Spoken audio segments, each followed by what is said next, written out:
Sylvia Plath was born in 1932. She wrote her first poem at the age of 8 following the death of her father.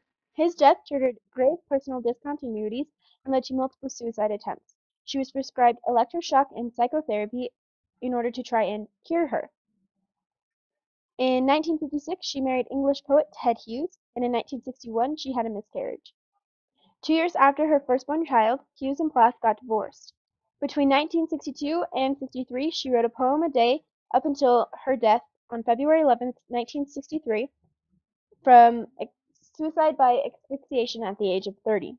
After her death, Hughes continued to publish her poems until 1981. Jilted, a poem by Sylvia Plath. My thoughts are crabbed in sallow, my tears like vinegar, or the bitter blinking yellow of an acidic star.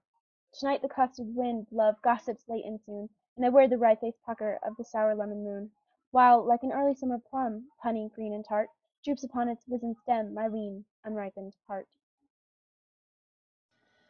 The poem Jilted by Sylvia Plath was written in the perspective of a woman whose lover had abandoned her, leaving her heartbroken.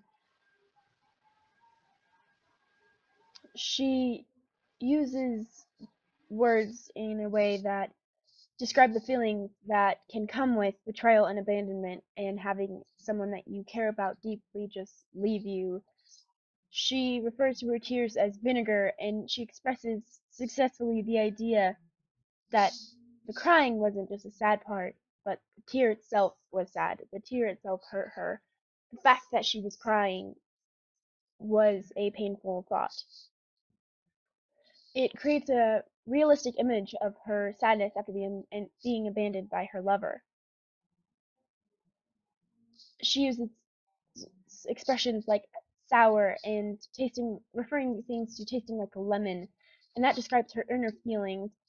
This poem was published after her and her husband had a divorce, and this is plausible to believe that she wrote this in reference to Ted Hughes, who divorced Sylvia Plath.